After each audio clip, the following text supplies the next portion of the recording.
আল্লাহ নবী দোয়া চেয়েছিলেন দুজনের জন্য, দুজন যে দোয়া চেয়েছে অন্য কারোর জন্য চাই না। আল্লাহ নবী মক্কা কাবা ঘরের সামনে দাঁড়িয়ে দুজনের জন্য দোয়া ছিল, আল্লাহ এই দুটোর মধ্যে আমার একটাকে চাই, দুটোর ভিতরে আমার একটা চাই। দুটোর মধ্যে কে কে? এই যে দুটো, দুজন কে? এক নাম্বার ছিল আবু জেহেল, দ্বিতীয় নাম্বার ছিল হযরত ওমর ফারুক।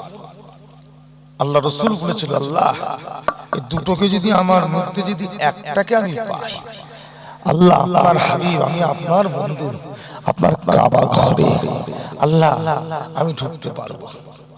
ঢুকতে দিচ্ছে না আমাকে, এরা আপনার কাবাকে যেতে, কাবার কাছে যেতে দিচ্ছে না, এরা আপনার কাবাকে আমাকে ছুঁতে দিচ্ছে না। আল্লাহ দুটোর মধ্যে আমাকে একটাকে দেন, একটা। এই আবু জেহেলের নামটা যখন আল্লাহ নবী উচ্চারণ করলেন, আল্লাহ পাক সাথে সাথে বললেন, হাবিব আপনি হাতটা নামিয়ে দেন, তুলবেন না, কারণ আমি আল্লাহ পাক ওকে হিদায়াত করব না। কেন? আল্লাহ না, যে মানুষটা হিদায়াত চায় আমি তা আল্লাহ তাকে হিদায়াত দিই, আর যে হিদায়াত চাই না আমি আল্লাহ হিদায়াত দিই না। তা আবু জেহেল তো হিদায়াত চাই না, ওর জন্য কেন দোয়া চাইছে? হাত নামান, চাইবেন না। তখন আল্লাহ নবী হাত তুলে বলেছে, আল্লাহ তাহলে ওমর ফারুকটাকে দেন, দুটোই তো পালোয়ান, আর পালোয়ান মানে কি কঠিন। এই আবু জেহেলের সামনে আর ওমর ফারুকের সামনে দাঁড়াবার মতো কারোর ক্ষমতা ছিল না যে দাঁড়িয়ে একটু কথা বলবে। এত ভয়ঙ্কর, এত ভয়ঙ্কর তাদের অবস্থাটা, তাদের ব্যবহারটা, তাদের কথাটা, চরিত্রটা, দাঁড়াবার মতো কেউ ছিল। আল্লাহ নবী একদিন আবু বকর সিদ্দিককে বললেন, বাবা আবু বকর, ইয়া রাসূলুল্লাহ যাও তো বাবা, তরোয়ালটা ধরো, এই তরোয়ালটা ধরো, মদিনার মসজিদের নববী শরীফে চলে যাও বাবা, যাও, যাকে দেখতে পাবে বাবা কতল করে দেবে। এই শুনছেন? যাকে দেখতে পাবে কি করবে? কতল করে দেবে। আবু বকর সিদ্দিক তরোয়ালটা নিয়ে মদিনার মসজিদে নববী শরীফে গেলেন, গিয়ে দেখছে পুরো মদিনার মসজিদে নববী শরীফটা ফাঁকা, কেউ নেই, ফাঁকা। খুঁজে খুঁজে দেখলেন একজন বুড়ো মানুষ, চাপ দাড়ি, মুরব্বী মানুষ, পাগড়ি পরে, বড় জুব্বা পরে, চুপ করে বসে বসে তাসবিহ করছে। শুনছেন কি করছে? জিকির করছে, তাসবিহ করছে। আবু বকর সিদ্দিক তরোয়ালটা নিয়ে সামনে দাঁড়ালেন। তার এই অবস্থা দেখে আবু বকর চিন্তা করলেন, এই মানুষটাকে আমি মেরে দেব? এত সুন্দর একটা আল্লাহর আবেদ বান্দা, ইবাদুর রহমান, আমি মেরে দেব না। তরোয়ালটা নিয়ে ফিরে আল্লাহ রাসূলের কাছে চলে এলেন। আল্লাহ নবী আলাইহিস সাহাবাকে বললেন, বাবা যাও তো, যাকে পাবে মেরে দেবে। তিনিও গিয়ে একই অবস্থা দেখে শুনে চলে এলেন। ওমর ফারুককে পাঠালেন, বাবা তুমি যাও তো। ওমর ফারুক তরবাল নিয়ে গেলেন মদিনা শরীফে, খুঁজে খুঁজে দেখছে কেউ নেই, কেউ নেই, ঘুরে চলে এলেন। আল্লাহ নবী বললেন, ওমর ফারুক কি হলো বাবা, তুমিও চলে এলে? বলছে হুজুর কেউ নেই। কারণ আবু বকর বলছে একজন মুরব্বী আছে, না হুজুর নেই। বাবা তুমি দেখেছো? যে হুজুর দেখেছি একজন বসে বসে জিকির করছে। ওমর ফারুক বলছে, হুজুর আমি তো কাউকে দেখতে পাই না, আমি দেখছি পুরো ফাঁকা। আল্লাহ রাসূল বলছে, বাবা ওমর তুমি যেটা দেখেছো ঠিকই দেখেছো, আবু বকর যা দেখেছে এও ঠিক দেখেছে। কারণ ওই যে জুব্বা পরে, পাগড়ি পরে, তাসবিহ নিয়ে বসেছিল, জিকির করছিল, ওটা ছিল ইবলিস, শয়তান। ও বহু ওই রকম রূপ ধরে বসেছিল। তোমরা সরল সিধা নরম মানুষ, তোমাদেরকে পরোয়া করে না, চুপ করে বসে আছে, জানে আবু বকর মারতে পারবে না, আবু বকর এই আদেশ পালন করতে পারবে না, ওই জন্য তোমাকে কিছু মনেই করে নে, বাবা বসে আছে। আর ওমর ফারুককে যখন পাঠিয়েছে, বুঝতে পেরেছে ওমর ফারুক এমন একজন মানুষ, ও টুপিওয়ালা, দাড়িওয়ালা, জুব্বাওয়ালা ওসব দেখবে না। নবী যখন মারতে বলেছে বেটা মেরেই আসবে, বাবা ওমর ফারুক তোমাকে দেখে ইবলিস শয়তান তুমি যাবার আগে পালিয়েছে, একবার জোরে বলবেন না? এই রকম রাগী মানুষ ছিল ওমর ফারুক। তো রাসূল পাক দোয়া চেয়েছিল, আল্লাহ দুটোর মধ্যে আমার একটা চাই। আল্লাহ দোয়া কবুল করলিল কার? ওমর ফারুকের দোয়া। মক্কার কুফারে কুরাইশরা সবাই দলবদ্ধ হয়ে এক জায়গায় ঘোষণা দিল, আব্দুল্লাহর বেটা মুহাম্মাদের মাথাটা জানতে পারবে, গর্দান জানতে পারবে, তাকে আমাদের গোত্র থেকে পুরস্কার দেওয়া হবে। কি দেওয়া হবে? উট। কত? কেউ হাত তুলেছে? ভয়েতে কেউ হাত তোলেনি। ওমর ফারুক হাত তুলে বলছে, আমি পারবো, মুহাম্মাদের মাথা আমি আনবো, আব্দুল্লাহর বেটা মুহাম্মদ সাল্লাল্লাহু আলাইহি ওয়াসাল্লামের গর্দান আমি আনবো। তো সবাই চিন্তা করলো, তুমি তো একজন বড় নেতা আর তুমি হাত তুলেছো, যা হাত যখন তুলেছো, তুমি যখন পারবো বলছো, যাও, পারবে তো? বলছে হ্যাঁ পারবো। আমাকে তাহলে দেবে তো? আমি নেতা বলে কি আমাকে ফাঁকি দেবে না? আমি তো নেতা, আমাকে দেবে তো? বলছে হ্যাঁ, পারলে তো যাও। ওমর ফারুক হাতে তরোয়ালটা নিয়ে আল্লাহ রাসূলের মাথা মোবারক, গর্দান মোবারকটা আনার জন্য বেরিয়ে পড়লেন। রাস্তা দিয়ে যাচ্ছে, চারিদিকে খবর হয়ে গেল হযরতে ওমর মুহাম্মদ সাল্লাল্লাহু আলাইহি ওয়াসাল্লামের গর্দান মাথা শের মোবারক কাটবে, মাথা কাটবে। সবাই দেখছে। বেশ কিছুটা রাস্তা যাবার পরে একজন দাঁড় করেছে, ওমর ফারুক দাঁড়ান, কোথায় যাচ্ছে? কোথায় যাবে? বলছে আব্দুল্লাহর বেটা মুহাম্মদ সাল্লাল্লাহু আলাইহি ওয়াসাল্লামের গর্দান কাটতে। কেন? কেন? বলছে আমি চ্যালেঞ্জ করেছি, যদি আমি আব্দুল্লাহর বেটা মুহাম্মদ সাল্লাল্লাহু আলাইহি ওয়াসাল্লামের মাথাটা কাটতে পারি, আমাকে 100 উট দেবে, অনেক সোনা গয়না টাকা পয়সা দেবে। আমি চ্যালেঞ্জটা অ্যাকসেপ্ট করে আমি যাচ্ছি। বলছে ভুল করছেন, আগে ঘর ঠিক করেন, তারপরে বাইরে যাবেন। আগে আপনার কি করেন? ঘর ঠিক করেন। আপনার ঘর ঠিক আছে? বলছে কেন? আমার ঘর আবার কি করলো? ঘরে আবার কি হলো? জানেন না, আপনার বোন আর আপনার বোনাই দুজন মিলে গতকাল ওই মুহাম্মদ সাল্লাল্লাহু আলাইহি ওয়াসাল্লামের কাছে গিয়ে নিজেদের ধর্ম ত্যাগ করে ইসলাম ধর্ম গ্রহণ করে মুসলমান হয়ে গেছে। আগে তার কাছে যান, তার ব্যবস্থা গেলেন। আপনার বোনের ব্যবস্থা, বোনের ব্যবস্থাটা আগে করে, তারপরে আমাদের কি বলে আব্দুল্লাহর বেটা মুহাম্মদ সাল্লাল্লাহু আলাইহি ওয়াসাল্লামের মাথা নেবেন কি গর্দান নেবেন সেটা আপনার পরে আগে ঘর ঠিক করে যান। কথাটা শুনে ওমর ফারুকের চক্ষুটা পুরো লাল লাল দৌড়েছে। কোথায়? বোনের বাড়ি, শ্বশুর বাড়িতে। দৌড়ে দৌড়ে গিয়ে ঘরের সামনে, বোনের বাড়ির সামনে গিয়ে তাকে দরজা বন্ধ করা, ডাকতে লাগলে, ফাতেমা, এই ফাতেমা, দরজা খোলো। ওমর ফারুকের বোনের নাম কি ছিল? ফাতেমা। আল্লাহ রাসূলের দাদি জানেন নাম কি? ফাতেমা। আমার নবী পাকের মেয়ের নাম কি? ফাতেমা। মনে রাখবেন। তো হযরত ওমর ফারুক ডাকতে লাগলেন, ফাতেমা, দরজাটা খোলো। ফাতেমা তো ঘরে থেকে ভাইয়ের আওয়াজ পেয়ে সব হয়ে গেছে, ভয়তে কথা বন্ধ হয়ে গেছে, চুপ করে বসে আছে। ওমর ফারুক বারবার করে ডাকে, ফাতেমা দরজা খোলো, খোলো, আমি তোমার ভাই, দরজা খোলো। দরজা খুলছে না, চুপ করে বসে আছে। বোন আর বোনাই, স্বামী আর স্ত্রী দরজা বন্ধ করে চুপ করে বসে আছে, দরজা খুলছে না। ওমর ফারুক এত ডাকছে, সাড়া দিচ্ছে না। আস্তে আস্তে যেন রাগটা বেড়ে যাচ্ছে। কত রাগী মানুষ, আরো রেগে যাচ্ছে। দরজার কাছে কানটা লাগিয়ে দিলেন, এ ফাতেমা দরজা খুলে দাও, দরজা খুলে দাও। দরজাতে কানটা লাগে, শুনতে লাগে ঘরের ভিতরে কি হচ্ছে। এ নওজোয়ান যুবকেরা যখনই দরজায় কানটা লাগিয়েছে, ঘরের ভিতর থেকে একটা আওয়াজ আসতে লাগলো, অন্য কোনো আওয়াজ নয়, আল্লাহ পাকের কুরআন তিলাওয়াতের আওয়াজ। জোরে বলো, প্রত্যেক আওয়াজ আসছে। যখনই শুনেছে ওমর ফারুক আরো জোরে রেগে গেল। ধাক্কা মেরে দরজা ভেঙে ফেলেছে। ভেতরে ঢুকে গিয়ে দেখে বোন আর বোনাই দুজন বসে বসে আল্লাহর কোরআন শরীফ তিলাওয়াত করছে। একবার জোরে বলবেন না? গিয়ে ধরেছে, ফাতেমা তোকে সাহসটা কে দিয়েছে? তোকে এত বড় সাহস কে দিয়েছে? বন্ধ কর। না ভাই, এই কথা বলবেন না, এই কথা আমাকে বলবেন কেন? ও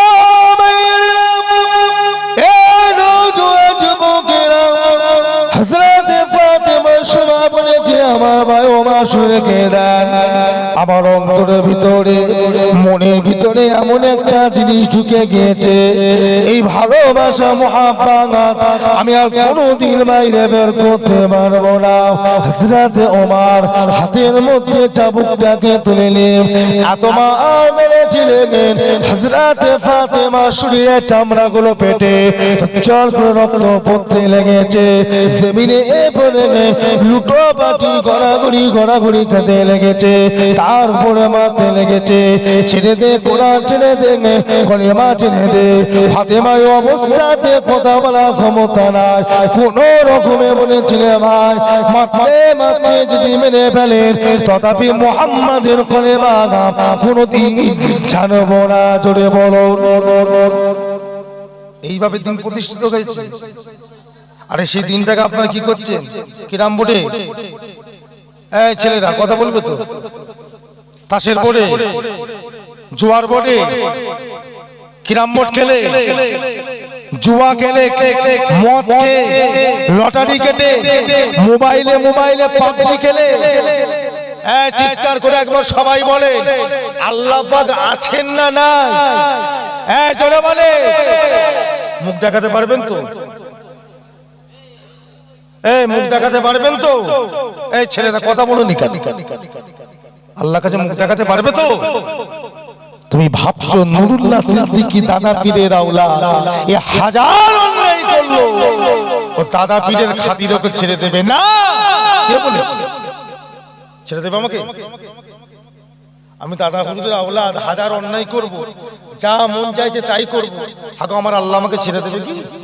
এরকম কোন জায়গায় লেখা আছে যে পীরের ছেলেকে কিছু বলা যাবে না? বলা আছে?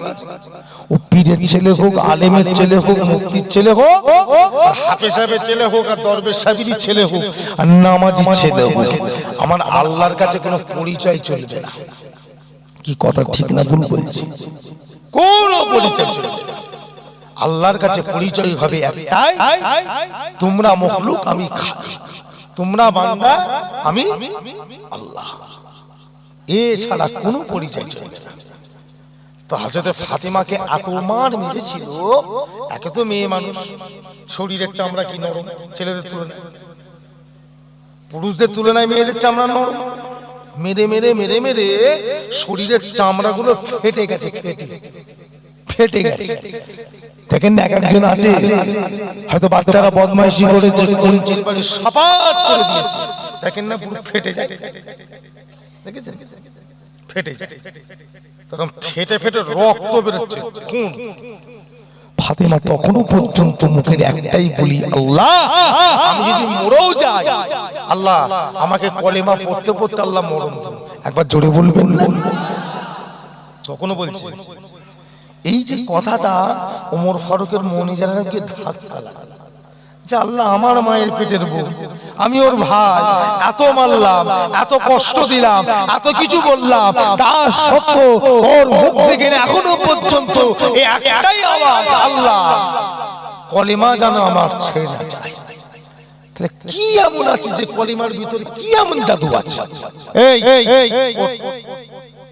পড়তো দেখি কি আছে, এতে কি আছে একটু পর আমি শুনবো। ওমর ফারুক বলছে, তখন ফাতেমা বলছে, ভাই আপনাকে তো শোনাবো, আপনার শরীর তো পাক না, যান আগে গোসল করে আসে, যান ভালো পরিষ্কার কাপড় পরে আসে। ওমর ফারুকের মনে একটা জেদ চলে গেছে, জেদ শুনতে হবে। সোজা যে গোসল করে পাক সাফ হয়ে পবিত্র পাক কাপড় পরে এসে বোনের সামনে বসে পড়েছে।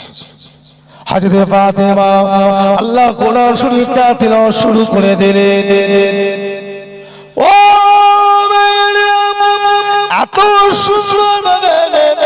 এত সুন্দরভাবে তিলাওয়াত করতে লাগলেন। হযরত ফাতেমার পড়া শুনে হযরত ওমর চকচক করে কেঁদে কেঁদে বলেছে, ফাতেমা বন্ধ করে দে, আর পড়া লাগবে না, বুঝতে পেরে গেছে এর মধ্যে কি আছে। এ ফাতেমা আমাকে নিয়ে চলো, মুহাম্মাদের হাতে হাত দিয়ে আমায় কলেমা পড়ে মুসলমান করে দাও। হযরত ফাতেমা বললেন, ও ভাই ওমর, এই কাজটা আমি করতে পারবো না, আমি আপনাকে নিজের সাহায্য করতে পারবো না। আপনার যদি মন চায় একা চলে যান, আপনি একা গিয়ে নবীর হাতে হাত দিয়ে কলেমা পড়ে মুসলমান হয়ে যান। হযরত ওমর চলে গেলেন, হাতের মধ্যে তরোয়ালটাকে উঁচু করে এক পা দু পা করে আগিয়ে আগিয়ে চলে যাচ্ছে। আল্লাহ নবী মসজিদের ভিতরে বসে আছে, সাহাবা কিরামের কাছে খবর চলে গেল। ও নবীকে ঘিরে রেখে দিয়েছে, কোন রকমে বিয়াদবি যাতে না হয়ে যায়। আল্লাহ নবী বলেছে, বাবা সাহাবারা চিন্তা করো না, কোন রকমে ভয় পেও না, ওমর ফারুককে আসতে দাও আমার কাছে। এক পা দু পা করে মসজিদে চলে গেলেন, দরজা বন্ধ করা, দরজার পালাটা নাড়া দিলেন। একজন সাহাবা দরজা খুলে দেখছো ওমর ফারুক দাঁড়িয়ে আছে, দরজা বন্ধ করে দিলেন। ইয়া রাসূলুল্লাহ বিল্লাহ, হুজুর ওমর ফারুক বাইরে দাঁড়িয়ে আছে, দরজা খোলা যাবে না। আল্লাহ নবী বলেছিলেন, ও বাবা সাহাবা দরজা খুলে দাও, চিন্তা করো না, আমার কাছে আসতে দাও। দরজা খুলে দেয়া হলো। সাহাবা কিরামেরা আল্লাহ নবীকে ঘিরে চারিদিকে দাঁড়িয়ে আছে। কোন রকমে বিয়াদবি যদি করতে চায় আমরা ঝাঁপিয়ে পড়বো, এই নিয়ত করে সবাই যখন রেডি হয়ে দাঁড়িয়ে আছে, হযরত ওমর তরোয়ালটা নিয়ে এক পা দু পা করে আল্লাহ নবীর দিকে এগিয়ে যাচ্ছে। আমার আপনার নবী চাঁদ মুখ থেকে একবার একটা হাসি ঝলক দিলে হযরত ওমর হাসিটা দেখে সব কথা ভুলে গিয়ে আমার রাসূলুল্লাহর কাছে গিয়ে তরোয়ালটা পায়ের কাছে সারেন্ডার করে আল্লাহ নবীর কাছে হাত দিয়ে বলেছে, হুজুর বিয়াদবি মাফ করে দেন, আমাকে আপনার হাত না বাড়িয়ে আমি ওমর ফারুককে কলেমা পড়ে মুসলমান করে না। ওমর ফারুক এসেছিলেন কি করতে, আর হয়ে গেল। তার মানে কি, হেদায়েত যে চায় কি গো, হেদায়েত সে পায়, আর হেদায়েত যে চায় না হেদায়েত পাবে? হ্যাঁ হু বলবেন তো। হেদায়েত চেয়েছিল, আল্লাহ পাক হেদায়েত দিয়ে দিলেন, আর আমরা হেদায়েত না চাইলে আল্লাহ দেবে? হেদায়েত নিজেকে চাইতে হবে, ভালো হতে শেখে বাবাজিরা। হাবিবে আজমি নাম শুনেছে? মস্ত বড় কি ছিলেন, কি ছিলেন? সুদখোর। হাবিবে আজমি ওলিদের জীবনীতে পাওয়া যায়, হাবিবে আজমি বলে একজন আল্লাহর বান্দা ছিল, মস্ত বড় সুদখোর। কেমন সুদখোর? সুদেরও সুদ দিত। তাকে কি বলা হয়? চটা সুদ কি বলে না? লোন দিয়ে সুদ নেয়, দিতে যদি কেউ দেরি হয়ে যায় ওই সুদেরও সুদ নেয়। কত বড় পাক্কা সুদখোর বুঝতে পারছেন? রাস্তা দিয়ে হেঁটে হেঁটে যাচ্ছে, হেঁটে হেঁটে বাচ্চা ছেলেগুলো খেলাধুলা করছে, হাবিবে আজমি যাচ্ছে, বাচ্চাগুলো খেলা বন্ধ করে বলছে, পালা পালা। কেন? হয় হাবিবে আজমি আসছে। তো কি হয়েছে? চিনিস না ওকে? চিনিস না? ও হচ্ছে সুদখোর, আমাদের এলাকার সবচেয়ে বড় সুদখোর রে। পালা, ও চলে গেলে আমরা এসে আবার খেলবো। কারণ ও যদি এইটা দিয়ে যায় আর ওর হাওয়া যদি আমাদের গায়ে লেগে যায় আমরাও খারাপ হয়ে যাব। জোরে বলুন নাউজুবিল্লাহ, আমরাও খারাপ হয়ে যাব। এই কথাটা হাবিবে আজমি মনে লেগে গেল। আল্লাহ, বাচ্চা বাচ্চা ছেলেগুলো আমাকে ঘৃণা করে, বাচ্চা বাচ্চা ছেলেগুলো আমাকে ঘৃণা করে, ওইখানে দাঁড়িয়ে যে তওবা করলেন, তওবা তওবা মানে কি? তওবাতুন নসুহা, এমন তওবা করলেন আল্লাহ জগৎ বিখ্যাত আল্লাহর ওলি বানিয়ে দিলেন। একবার জোরে বলবেন না?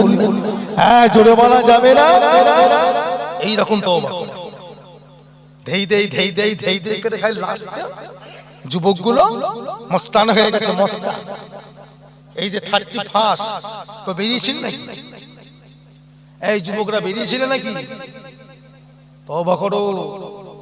আল্লাহ রাসূল বলছেন, যার সঙ্গে যার মুআমিলা, যার সঙ্গে যার বন্ধুত্ব, উঠা বসা, ভালোবাসা, কিয়ামতের দিন তার সঙ্গে আল্লাহ তাআলা হাসর করাবে। জোরে বলুন না নাউযুবিল্লাহ। আল্লাহ যেন আমাদের এই কঠিন হাত থেকে, আল্লাহ আযাব থেকে আল্লাহ আমাদের নাজাত দেয়। খুব ভালো লাগছে ভাই, খারাপ কাজ ভালো লাগে, ভালো কাজ ভালো লাগে। কদিনের দুনিয়া, বেঁচে আছেন বেঁচে আছেন বেঁচে আছেন, আল্লাহ পাক বাঁচিয়ে রেখেছে। কি কথা ঠিক না? মরে যাব, মরে যাবে, হয়ে গেল। মরে যাব, মরে গেল, কবরে দিয়ে চলে আসবে। তারপর কি হবে? দেই দেই দেই দেই লাপানো, সব ঠান্ডা। কি কথা ঠিক না ভুল বলছি? ভালো হয়ে যান ভাই। বিশেষ করে মুরব্বী গুলোকে বললাম, আপনারা একটুখানি এগুলো দেখেন, লক্ষ্য করেন, ছেলেগুলো দিন দিন যাচ্ছে কোথায়। কেউ হাতে বাড়া দিয়ে মস্তান, কেউ গলায় চেন দিয়ে মস্তান, কেউ কানে দুল দিয়ে মস্তান। ইদানিং আমার দেখবেন কিছু কিছু ছেলেরা আছে পায়ে কালো কার বেঁধে গ্রামে গ্রামে মস্তানি করছে। পায়ে কালো কার বেঁধেছে আছে নাকি? যদি কারো থাকে ছিঁড়ে ফেলে দাও, ছিঁড়ে ফেলে দাও। পায়ে কালো কার বেঁধেছে, মস্তান সেজেছে, মস্তান। ও একটা কথা মনে রেখে দেবে, কিয়ামতের দিন আল্লাহ পাক এই সমস্ত বান্দাদের জন্য সাজা রেখেছে। কেমন সাজা? কুরবানির সময় যেমন গরু দেখবেন দেহ থেকে পাটাকে কেটে বের করে নেওয়া হয়, দেখেছে? বড় বড় গরুর পা কাটতে দেখেছে? কুরবানির সময় দেখেন না, বড় বড় গরুগুলো ওই ঠ্যাংটাকে ধরে দেখবেন একজন টেনে ধরে কাঠের উপরে তুলে দেয়, কাঠ আছে না, কাঠের উপর তুলে দেয়। আর একজন দেখবেন এরকম চটালো একটা লোহার কি বলে, চাপুরি, চাপুরি না কি বলে, কোপা, কোপা একদম মারে ঠিক সেন্টারে, অত বড় পাটাকে দেখবেন ছাড়িয়ে দেয়। এই যারা যারা এরকম পায়ে কালো কার বেঁধে করবে, খোদার কসম কাল কিয়ামতের দিন কিন্তু এদের পাগল এইভাবে ফেরেশতারা কাটবে। ও কারোর কথা চলবে না, ও দাদা হুজুরের মুড়ি দোকান জানি না, ও দাদা হুজুর ওকে বাঁচাতে পারবে না। শুনছেন? ও দাদা হুজুর ওকে বাঁচাতে পারবে না। ও দাদা হুজুরের ভক্ত যে কি হয়েছে? দাদা হুজুর কি পায়ে কালো কার বাঁধতে বলেছে ওকে? তো বাঁধলো কেন? ও বাঁধলো কেন? এত বড় সাহসটা দিল কি? বন্ধ করেন, একটু ভয় নেই, জানে এই করে লাফাচ্ছে, এই কি রে? নামাজি নেই, রোজা নেই, হ্যাঁ আল্লাহকে মুখ দেখাবে কি? কোন মুখ নিয়ে যাবে? আল্লাহকে আপনাকে সংসার ধর্ম কাজ করবার জন্য পাঠিয়েছে, পরিষ্কার আল্লাহ কোরআন পাকে দিয়ে বলে দিয়েছে, ওমা খালাকাতুল জিন্না ওয়াল ইনসা ইল্লা লিয়াবুদুন। আমি আল্লাহ মানুষ এবং জিনকে পাঠিয়েছি উদ্দেশ্য আমার একটাই, আমার ইবাদত আর বন্দেগী। অন্য কোন আশা আমি পাঠাই না। এবারে দুনিয়ায় আসতে গেলে ওদেরও শখ শখ আছে, তার জন্য আমি আল্লাহ ওদের জন্য জোড়া দিয়েছি, ওদের একটা করে বউ দিয়েছি। লে তুই আনন্দ কর, সুখে থাক। আরো সুচাস লে, তোদেরকে আমি ছেলে মেয়ে দিলাম, আরো সুচাস বন্ধু বান্ধব দিলাম, গ্রামবাসী দিলাম, কাজ কারবার দিলাম, লে চাষাবাদ কর, খা, ব্যবসা কর, আনন্দ কর। কিন্তু আল্লাহ পাকের মূল উদ্দেশ্য কিসের? হ্যাঁ কথা বলে, আল্লাহর মূল উদ্দেশ্য কিন্তু বান্দার উপরে একটাই, আমার ইবাদত করবে, আমি আল্লাহ আমার ঢেকে রাখতে করবে, আমাকে সিজদা করবে, আমার নামাজ পড়বে। এটাই আল্লাহ পাঠিয়েছে। ও তুমি এই দুনিয়ায় এসেছো বলে বিয়ে করে কি গো রংবাজি করবে, ছেলে পুলেলে হই হই করবে, কাজ কারবার করবে, আর যেটা উদ্দেশ্য আমার আল্লাহ সেটা করবে না, এটা কোনোদিন হয় না। আল্লাহ পরিষ্কার কোরআন পাকে বলে দিয়েছে যে আমি আল্লাহ জিন ও ইনসানকে পাঠিয়েছি, উদ্দেশ্য আমার একটাই, আমার ইবাদত, আমার কথা মতো চলবে, দুনিয়াদারি করবে। কি কথা বুঝতে পারছেন? ভালো ভালো ভাই, কি দরকার আছে দেই দেই দেই দেই করে খাই লাফাচ্ছেন? রাসূলুল্লাহর ইত্তেবা, আল্লাহর নবীর অনুসরণ যারা করেছিলেন তাদের দিকে একটু চেয়ে দেখেন। নবীকে ভালোবেসেছিলেন কারা, তাদের দিকে লক্ষ্য করে। নবীকে ভালোবেসে কি না পাওয়া যায় দেখবেন না। নবীকে ভালোবেসেছিলেন কে? বদর যুদ্ধের মাঠে যখন যুদ্ধ হয়ে গেল, 14 জন সাহাবা শহীদ হয়ে গেল। মক্কার আবু জেহেলের দলে 70 জন মারা গেছে। কতজন? 70। মনে রাখবেন, ইসলামের প্রথম যুদ্ধ ছিল বদর। মাসটা ছিল রমজান শরীফ মাস, তারিখটা ছিল 17 রমজান। শুনছেন? কত রমজান? 17 রমজান। এগুলো কুইজ হয়, কুইজ যে সমস্ত ইসলামিক কুইজ হয় তাই না, এগুলো ধরে। কত রমজান বদরের যুদ্ধ হয়েছিল? 17 রমজান। কতজন সাহাবা শহীদ হয়েছিলেন? 14 জন। মক্কার কাফের কতজন? কতজন? 70 জন। আবু জেহেল কোন যুদ্ধে মারা গেছিল? বদর যুদ্ধ। শুনছেন না? এই যুদ্ধ এরকম কুইজ ধরা হয়। তো রাসূলুল্লাহ 14 জন সাহাবা শহীদ। আল্লাহ নবীর মনটা খুব খারাপ। সাহাবাদের বললেন, বাবা সমস্ত আমার শহীদ আর সাহাবাদের লাশগুলো তুলে আমার কাছে এসো। সব কাতার দিয়ে রাখা হলো। বদর মাটি জানাজা হলো, আর বদর মাটি তাদের কি হয়েছে? দাফন হয়েছে। আজও গেলে আপনি দেখতে পাবেন সব সাহাবা হুজুরদের এখানে দাফন হয়েছে। সেখানে এখন বিরাট বাউন্ডারি দিয়ে লোহার ঘিরে দিয়ে ঘিরে দেওয়া হয়েছে, গোল করে বিরাট ঘিরে দেওয়া হয়েছে। আল্লাহর হাজি বান্দারা যায় ওখানে গিয়ে সালাম দেয়, জিয়ারত করে, আল্লাহর কাছে দোয়া চায়। 14 জন সাহাবা শহীদ হয়ে গেল। 14 জনের লাশ পরপর একটা করে রাখা হয়েছে। আল্লাহ নবী এক একজনের মুখ দেখে আর কাঁদে, আল্লাহ কবুল করে নাও। আল্লাহ বলে, হাবিব কবুল করলাম। একবার জোরে বলবেন না? নবী বলে কবুল করো, আল্লাহকে বলে কবুল করলাম। এরকম একটা সাহাবার নাম ধরে ধরে দোয়া চাইছে, আগে আগে যাচ্ছে। একজন সাহাবা হুজুরের মাথার ঘোড়ায় গিয়ে আল্লাহ নবী দাঁড়ালেন। যখন দাঁড়িয়ে দোয়া চাইতে যাচ্ছে, আল্লাহ নবী লক্ষ্য করে দেখছেন সাহাবা হুজুরের চোখটা বন্ধ ছিল। আর যেই দাঁড়িয়েছে সাহাবা হুজুরের চোখটা খুলে আল্লাহ রাসূলের চাঁদ মুখের দিকে একভাবে চেয়ে আছে। চোখটা নড়েও না, কাঁপেও না, একভাবে চেয়ে আছে। চোখটা কি হয়েছে? খুলে গেছে। সমস্ত সাহাবার অবাক। কি বলে? যিনি শহীদ হয়ে গেছে, মারা গেছে, বাংলায় আমরা কি বলি? মরে গেছে বলি না, শহীদ হয়ে গেছে। আচ্ছা, তারা চোখ খোলার ক্ষমতা আছে কি? চোখটা খুলে গেছে। তো রাসূলুল্লাহ চুপ করে মাথা করে দাঁড়িয়ে আছে। সাহাবা হুজুর আল্লাহ নবীর দিকে একভাবে চেয়ে আছে। কিছুক্ষণ পরে দেখা যাচ্ছে আল্লাহ নবী এক পা দুবার কাছে আগিয়ে গেলেন, অর্থাৎ মাথার গোড়াটা ঠিক কাছাকাছি গিয়ে দাঁড়ালেন। যখনই দাঁড়ালেন, শহীদ সাহাবা হুজুরটা কাঁপতে শুরু করে দিলেন। কাঁপছে, থরথর করে কাঁপছে। কাঁপতে কাঁপতে বাড়ুতে ঘিসরাতে ঘিসরাতে সাহাবা হুজুরের মাথাটা আমার রাসূলুল্লাহর কদমের উপরে উঠে পড়েছে। একবার জোরে বলবেন না? কোথায়? পায়ের উপরে উঠে পড়ার পরে আর কাঁপে না, ঠান্ডা। চোখটা বন্ধ হয়ে গেল। আল্লাহ নবী সরে চলে গেলেন। এরকম হলো কেন? পাঁচ থেকে সাহাবা প্রশ্ন করি, ইয়া রাসূলুল্লাহ ঠিক ব্যাপারটা বুঝতে পারলাম না, এরকম হলো কেন? ও আল্লাহ নবী বলেছিলেন, ও বড় সাহাবারা শুনে রেখে দাও, আমি নবী যখন মাথার গোড়ায় গিয়ে দাঁড়ালাম, আল্লাহ পাক আমাকে দেখাতে লেগেছে। ওর দিকে যখন আমি চেয়েছি, সাথে সাথে ও চোখখানা খুলে গিয়ে আমি রাসূলুল্লাহ চাঁদ মুখের দিকে তাকিয়ে আছে। ও বাবা সাহাবারা চেয়েছে আমার দিকে, বলতে লাগে, ইয়া রাসূলুল্লাহ হুজুর আমার কাছে আপনি একবার শুনে আসে, হুজুর একবার শুনে আসে। কেন বাবা শুনে যাব?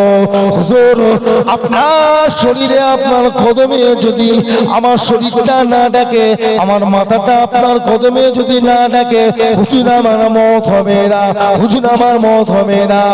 ও আমি আমি রাসূলুল্লাহ আস্তে আস্তে যখন এক পা দুপা করে ওর মাথার গোড়ায় গিয়ে দাঁড়ালাম, আমি রাসূলুল্লাহ দেখতে লাগলাম ওর মাথাটা কাঁপতে কাঁপতে আমি রাসূলুল্লাহ কদমের উপরে উঠে পড়েছে। সঙ্গে সঙ্গে মালিকুল মউত এসে ওর রূহটাকে কবজ করে নিয়ে চলে গেল। ও বাবা সাহাবারা, এর পিছনে একটা কারণ আছে। যেদিন আমার সাহাবারা আমি রাসূলুল্লাহ হাত ধরে কলেমা পড়ে মুসলমান হয়েছিল, ওই দিনকে মনে মনে আমার হাত ধরে আল্লাহ পাকের দরবারে দোয়া চেয়েছি, আল্লাহ পাক আমার মওতটা যখন হবে, আমার মওতটা যেন আমার রাসূলুল্লাহ কদমের উপরে হয়। আল্লাহ আমার মওতটা যখন হবে আমার নবী পাকের কদমে হয়ে যায়। ও বাবা সাহাবারা, আমার আল্লাহ পাক দোয়াকে কবুল করে নিয়েছে, যার জন্য তোমরা মনে করেছো ও শহীদ হয়ে গেছে, কিন্তু না না না, ও আমাকে বলতে লেগেছে হুজুর হুজুর আমি এখনো মরি না, আমার শরীরটা মারা গিয়েছে, স্তব্ধ হয়ে গিয়েছে, জানটা আমার শরীরে এখন আছে একটা কারণে, আপনার অপেক্ষা করে যত সময় পর্যন্ত আপনার কদমে আমার মাথা না দেখবে আমার শরীর থেকে রূহটা যাবে না। হুজুর আপনি একবার শুনে আসেন। ও বাবা সাহাবারা, আমি রাসূলুল্লাহ যখন সুরে সুরে ওর মাথার গোড়ায় গিয়ে দাঁড়ালাম, আমি রাসূলুল্লাহ দেখতে পেলাম ওর মাথাটা নড়তে নড়তে আমার কদমে উঠে পড়েছে। ওই সময় মালিকুল মউত এসে ও রূহটাকে নিয়ে চলে গেল। ভালোবাসা কাকে বলে দেখে? শুধু মাথায় টুপি দিয়ে মুখে দাঁড়িয়ে রেখে আর নারায়ে তাকবীর আল্লাহু আকবার, ও সব হেল ছাড়ে, ও সব লোক দেখানো ও ছেড়ে দেয়। মহাব্বত যদি করতে হয় এই রকম মহাব্বত করে। কারণ টুপি দাড়ি জুব্বা এটা আপনার ঈমান না, এটা হলো কি ঈমানের একটা অঙ্গ। আসল ঈমান তো এই জায়গায় বিশ্বাস, ভালোবাসা, আদব, চরিত্র, নবীকে মহব্বত করা, আল্লাহকে ভয় পাওয়া, খাউফে ইলাহিটা মনের মধ্যে তৈরি করা। যখনই কোনো অন্যায় কাজ করতে যাব খাউফে ইলাহি আল্লাহর ভয় দিতে যাবে, ফিরে চলে আসবে। যখন কোনো খারাপ কাজে হাত দেবো খাউফে ইলাহি দিতে আসবে, মনে একটা ভয় চলে আসবে, হাতটাকে টেনে নেব। এটাই তো মহব্বত নাকি? এই কথা বলবেন তো? এটাই হলো ঈমান। আমার ভাইজানেরা, আল্লাহ পাক আমাদের সকলকে ঈমানের উপরে খাতিমা বিল খায়র নসিব করেন। জোরে বলুন আল্লাহুম্মা আমিন। একবার জোরে বলা যাবে না? আমার ভাইজানেরা, যাই হোক একটা বাজে আর লম্বা চড়া নয়, মুক্তাসার সময়, এবারে বেশি সময় করতে গেলে আর বিরিয়ানি কি গো, বিরিয়ানি আর থাকবে না, বিরিয়ানি পান্তাবাদ হয়ে যাবে। কথা ঠিক নাকি? বিরিয়ানি আর বিরিয়ানি থাকবে না, বিরিয়ানি পান্তা ভাত হয়ে যাবে।